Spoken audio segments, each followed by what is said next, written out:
Hello guys, good evening everybody. Today we will discuss some grammatical questions. जहाँ से question आपको काफ़ी बार पूछे जाते हैं तो we will discuss that kind of questions. तो आइए देखते हैं.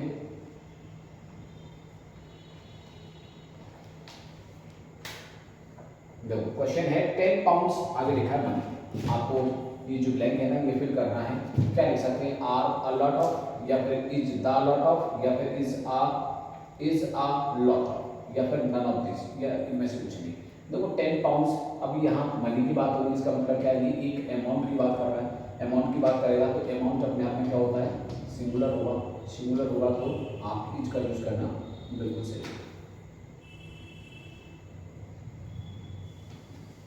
नेक्स्ट क्वेश्चन देखो. One of my friends, okay आगे लिखा है आप find collection of postage stamps. आपको वर्ग भरना है इसके अंदर, ठीक है. क्या इसमें आप हैश लिख सकते हो? क्या इसमें है जाएगा या फिर है या फिर डू हैव दोनों आ सकते हैं या फिर नन ऑफ इनमें से कोई नहीं. ओके तो देखिए क्या लिखा है. One of my friends. Of क्या है? ऑफ एक प्रपोजिशन है. ओके ये एक प्रपोजिशन है. रेडी. अब ये एक प्रपोजिशन है तो आप ये जानते हैं. देखो एक पॉइंट याद रखो, प्रपोजिशन और वर्ब. प्रपोजिशन और वर्ब इन दोनों के बाद हमेशा क्या लिखा जाता है? एक ऑब्जेक्ट लिखा जाता है. इसका मतलब क्या है? इसके बाद ये माय फ्रेंड्स लिखा हुआ ये सब अपने आप में क्या बन गया भाई? एक ऑब्जेक्ट बन गया. अच्छा आपको यहाँ क्या बनना है? एक वर्ब बननी. तो आप जरा थोड़ा सा समझ सकते हैं कि जहाँ वर्ब आएंगे ये सब अपने आप में क्या बन चुका है? ये एक ऑब्जेक्ट है. अच्छा वर्ब का रिलेशन किससे होता है? ऑब्जेक्ट से होगा या सब्जेक्ट से होगा? तो डेफिनेट आप कहेंगे वर्ब का रिलेशन तो सब्जेक्ट से होता है. सब्जेक्ट में क्या लिखा है? वन. और वन का मतलब सिंगुलर. और अगर ये सिंगुलर है तो अब आप देख लीजिएगा इसमें से कौन सा ऐसा शब्द है जो सिंगुलर को बताता है. तो हैज आपका सही आंसर.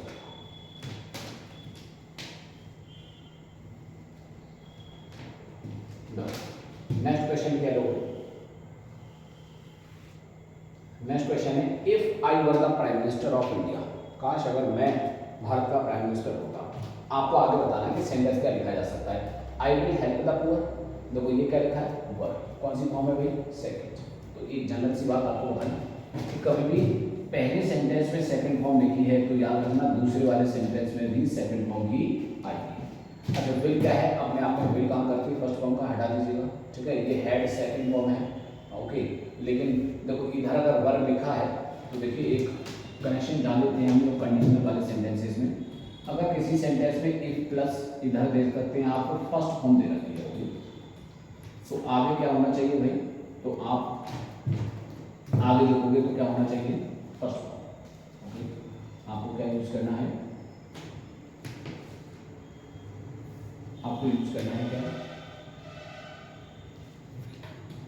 विल सेल के साथ फर्स्ट फॉर्म, ठीक है.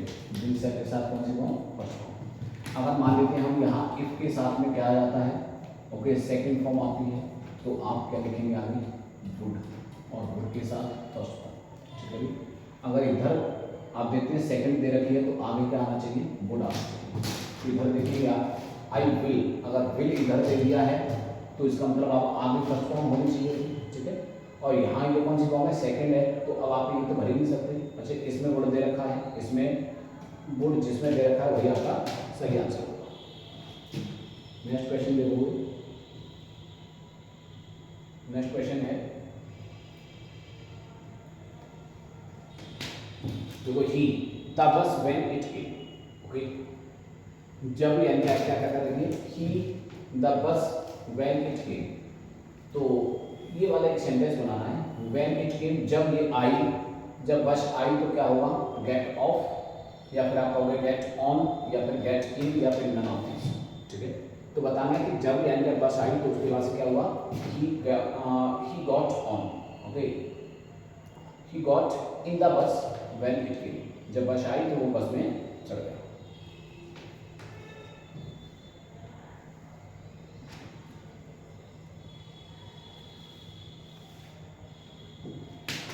Which sentence is correct? बताना है कि कौन सा सेंटेंस है. I am born in India या फिर I am born at India या I was born in India या फिर आप कह सकते हैं I was born at India. देखो यहाँ एम लिखा है या एम लिखा है, ठीक है. भाई प्रेजेंट की बात हो रही है. अगर आपको मेरा जन्म भारत में हुआ है तो आपका जन्म जो भारत में हुआ है, लेकिन हुआ तो पास्ट में ही है ना भाई। आप तो जब जिस समय आप बात कर रहे हैं उससे तो पास्ट की बात हुई है, आपका जन्म पास्ट की बात हुई, तो प्रेजेंट वाले तो सेंटेंस हटा दीजिएगा, प्रेजेंट का तो एक ही सेंटेंस सही हो नहीं सकता।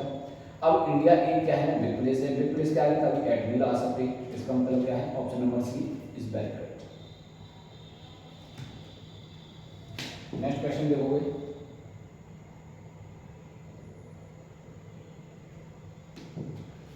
फाइंड द करेक्ट सेंटेंस, बताना आपको कि करेक्ट सेंटेंस कौन सा है। Many a man wants to be rich overnight. Many a man want to be rich overnight. Many a man wanted, okay, to rich overnight या फिर none of these। तो देखिए इसमें जो कॉन्सेप्ट है वो किसका है, मैनी, और मैनी के साथ आप लोग देखोगे कई बार ए लगा हुआ होता है।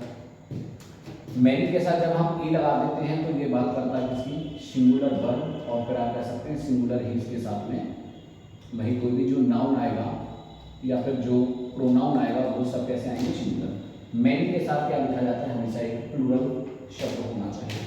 अब देख लीजिएगा मैनी के साथ क्या लिखा है, ए, तो आगे नाउन कैसा होना चाहिए, सिंगुलर, बिल्कुल सही है, सिंगुलर है। वॉन्ट्स ये भी सिंगुलर है। टू रिच ओवरनाइट, ठीक है, आप ए का यूज कर सकते हो, ये आपका ऑप्शन सही हो सकता है। दूसरा देखते हैं, मैनी के साथ ए दे रखा है, लेकिन देखो मैन प्लूरल है, ऑप्शन गलत हुआ। मैनी के साथ ए दे रखा है, मैनी अ मैन, आगे क्या लिखा है, वर्ब कैसे होनी चाहिए, सिंगुलर होनी चाहिए, लेकिन सेकंड कर दिया, हटा दीजिएगा। इसका मतलब क्या है, आपका option number A is very correct.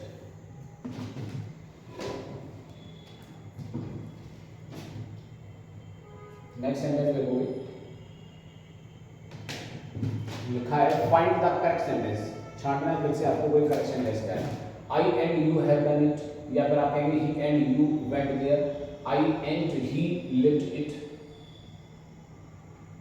Okay, you Tom and I it's it. देखो बताएं आपको कि कौन सा सेंटेंस सही हुआ। आपको मालूम है जब हम एक से ज़्यादा सब्जेक्ट एक साथ रखते हैं प्रोनाउन को, तो नियम क्या होता है, सेकंड, उसके बाद से क्या रखोगे, थर्ड, उसके बाद से रखोगे फर्स्ट पर्सन, ठीक है। अगर किसी सेंटेंस में सेकंड नहीं है तो फिर क्या लिख सकते हैं, थर्ड प्लस आगे क्या आ जाएगा, फर्स्ट। अगर मान लेते हैं कि किसी सेंटेंस में फर्स्ट नहीं है तो आप सेकंड और प्लस थर्ड को रख सकते हो, ठीक है। देख लेंगे इसमें आई फर्स्ट पर्सन होता है, पहले लिखा गलत हुआ। उसके बाद दूसरा देख सकते हैं ही एंड यू, यानी कि थर्ड हुआ और यू सेकंड हुआ। जब सेकंड दिया हो तो सेकंड पहले होना चाहिए, इसलिए ये भी गलत हुआ। उसके बाद क्या लिखा है, देखो आई, आई क्या है, फर्स्ट है, और उसके साथ ही थर्ड दे रखा है, ये भी गलत हुआ। यू सेकंड है, ओके, और उसके बाद से थर्ड आएगा, उसके बाद आई, यानी कि ऑप्शन नंबर डी आपका बिल्कुल सही हुआ।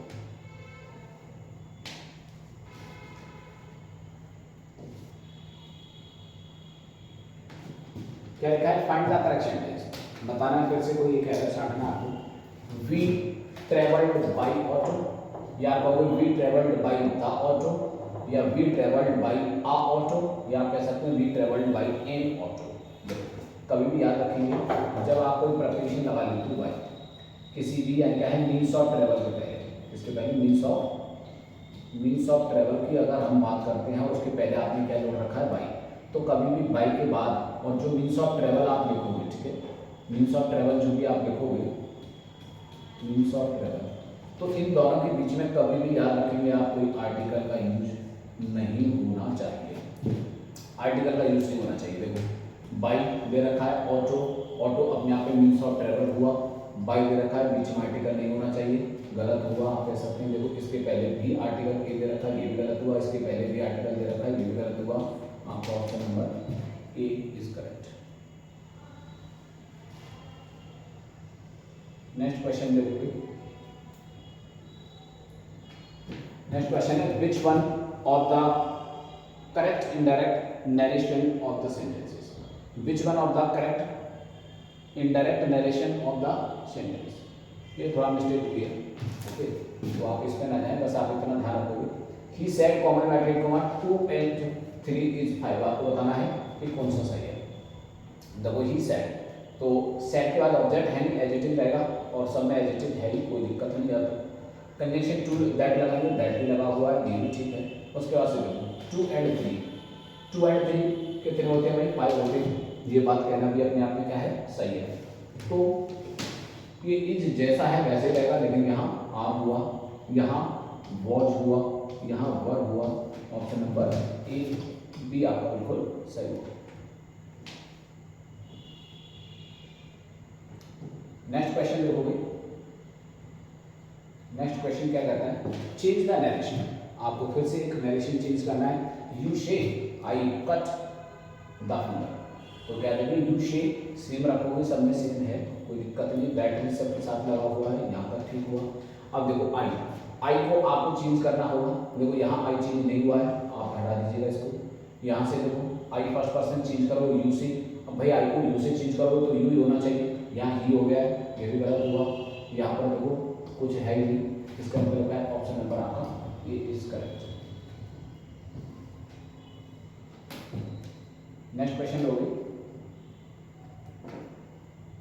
नेक्स्ट क्वेश्चन है which one is the correct passive voice of sentence help the poor. ठीक है, हेल्प द पुअर आपको उसको पैसिव में चेंज करना है। Let the poor be helped. Okay, the poor should be helped, poors should be helped, let the poors be helped. देखो help the poor, poor को ऐसे में लगाना है।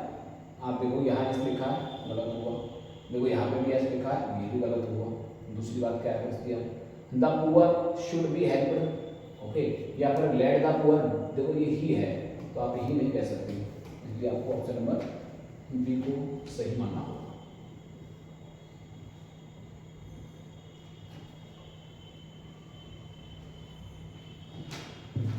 देखो क्या लिखा है, fees will not be received after 3 PM। The underline expression is, okay, will not be received आपको बताना है। जो अंडरलाइन वर्ड जो लिखा है इसका एक्सप्रेशन क्या है। ये एक पैसिव सेंटेंस है, या फिर आपका ये मॉडर्न पैसिव है, या फिर फ्रेजल वर्ब है, या फिर ट्रांजिटिव वर्ब है। ओके, तो आप देख सकते हैं विल नॉट बी रिसीव्ड, तो क्या है, पैसिव। पैसिव किसको कहते हैं, जरा एक छोटी सी बात जान लेते हैं।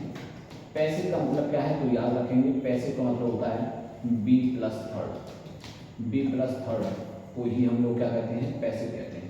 तो देख लीजिएगा बी प्लस थर्ड है कि नहीं सेंटेंस में।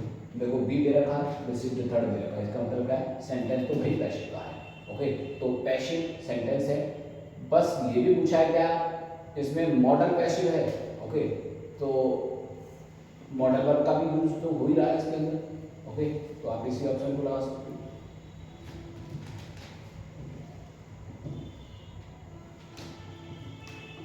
Replace the underlined words, okay, with a phrasal verb. Did you refuse the offer? Okay, अब आपको बताना है कि refuse का क्या मतलब है यहाँ से। Okay, refuse आप जानते हैं refuse क्या होता है, किसी चीज के लिए मना करना, मना करना। अब आपको देखना है कि क्या कोई ऐसा वर्ड यूज हुआ है, ब्रेक डाउन, ओके, या फिर आपको अगर टर्न डाउन या सेट ऑफ, या फिर क्या कहेंगे पुट ऑफ। तो आपको मान लो किसी चीज को रिफ्यूज कर देना, मना कर देना, ठुकरा देना, क्या होता है, टर्न डाउन। तो option number B is very correct. Next question है, नेक्स्ट क्वेश्चन क्या है, देखिए which of the following sentences is in future imperfect tense. Future imperfect tense बताना है आपको कौन सा है। Okay, he has stolen my pen. देखो हैज दिया है तो आप कहेंगे ये तो फ्यूचर हुआ ही नहीं। हैज कौन सी फॉर्म है, फर्स्ट फॉर्म। फर्स्ट फॉर्म कौन सा टेंस बनाती है, प्रेजेंट। भाई ये तो प्रेजेंट हुआ, पूछा कौन सा जा रहा है, फ्यूचर। ये आपका ऑप्शन गलत हुआ। सी केम कौन सी फॉर्म है, सेकंड फॉर्म। सेकंड फॉर्म कौन सा टेंस बनाती है भाई, तो आप कहोगे सेकंड फॉर्म टेंस बनाती है पास्ट, तो ये पास्ट का हो गया। आपको कौन सा चाहिए, फ्यूचर का। शैल कौन सा है, तो आप कहेंगे फ्यूचर है, लेकिन आपको सेंटेंस क्या पूछा जा रहा है, imperfect tense. Okay, will soon be visiting. Okay, I shall kill him, ये इम्परफेक्ट नहीं बल्कि आपका कहोगे mister Das will should be, okay, visiting us. तो ऑप्शन नंबर बी आपका सही आंसर होगा। नेक्स्ट क्वेश्चन लोगे, the synonym of the bona fide. Bona fide एक वर्ड है, इसका आपको सिनोनिम बताना है। बोनाफाइड का क्या मतलब होता है, ऑनरेबल होता है क्या, या फिर जेन्युइन होता है, वेल मेड, या फिर आप कह सकते हैं रूमनरेटिव। ओके, तो देखिए बोनाफाइड का मतलब होता है जेन्युइन। ऑप्शन नंबर बी आपका बिल्कुल सही होगा। ओके, तो ये कुछ question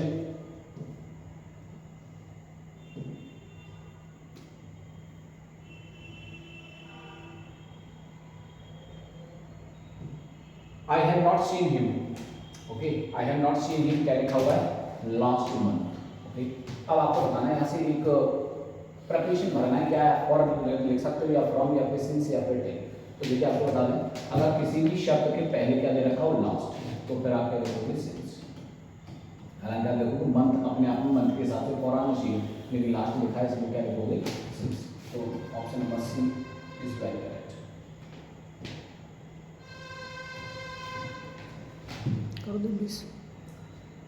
Hardly reached her home when the rain started. Okay, when the rain started. अच्छा देखो क्या लिखा हुआ है hardly। चलो थोड़ा सा हार्डली के ऊपर कुछ बातें कर लेते हैं, हार्डली के ऊपर कुछ जान लेते हैं। कुछ वर्ड हैं जैसे hardly, scarcely, okay, barely, rarely, never, no sooner. तो आप पाएंगे ये सब क्या है भाई, नेगेटिव एडवर्ब। क्या है ये सब, नेगेटिव एडवर्ब। याद रखेंगे नेगेटिव एडवर्ब के बाद एक नियम बनता है क्या, यूज ऑफ, जिसे आप कहते हैं इन्वर्जन।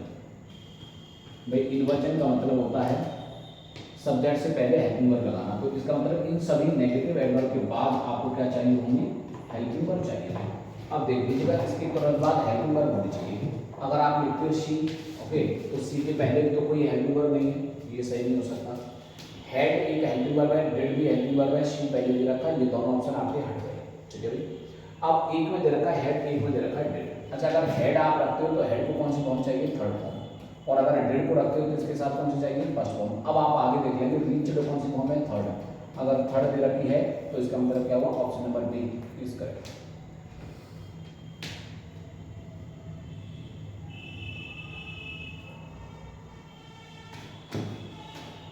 क्या लिखा है देखो, शी गेव हिम, आगे लिखा है he wanted. Okay, she gave him, उसने उसे दिया, आगे लिखा है ही वांटेड, जो वो चाहता था।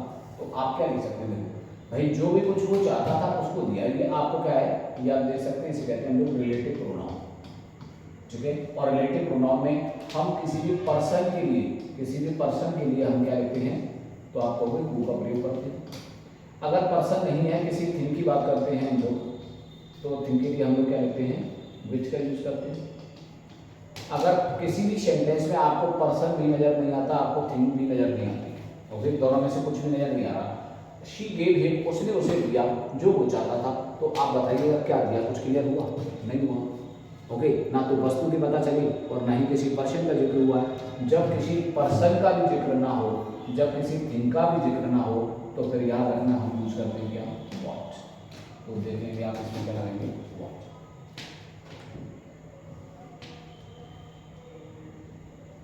क्या लिखा हुआ है, फिल इन द गैप। एक गैप है जो आपको फिल करना है। Okay, fill in the gap with an appropriate preposition. आपको प्रपोजिशन पढ़ना है, ballpoon fell a victim, a victim,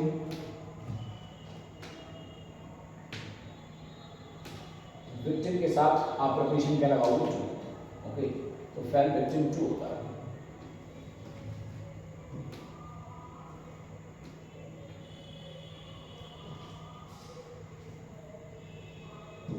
next question है, I will sit my desk to do my lesson. तो आप क्या कहोगे, I will sit at my desk या with my desk, for my desk या इन माई डेस्क। तो option number A is correct. Okay, तो क्या लिखोगे, I will sit at my desk to do my lesson. ये कुछ grammar से question थे और उम्मीद करता हूँ ये आपको हेल्प करेंगे। चैनल से ही हम क्या है जुड़िएगा, ग्रामर और लिटरेचर दोनों से ही आपको जितना भी सिलेबस है उसे कंटेंट आपको मिलता रहेगा। ओके, चैनल को लाइक शेयर एंड सब्सक्राइब करो। Thank you, bye.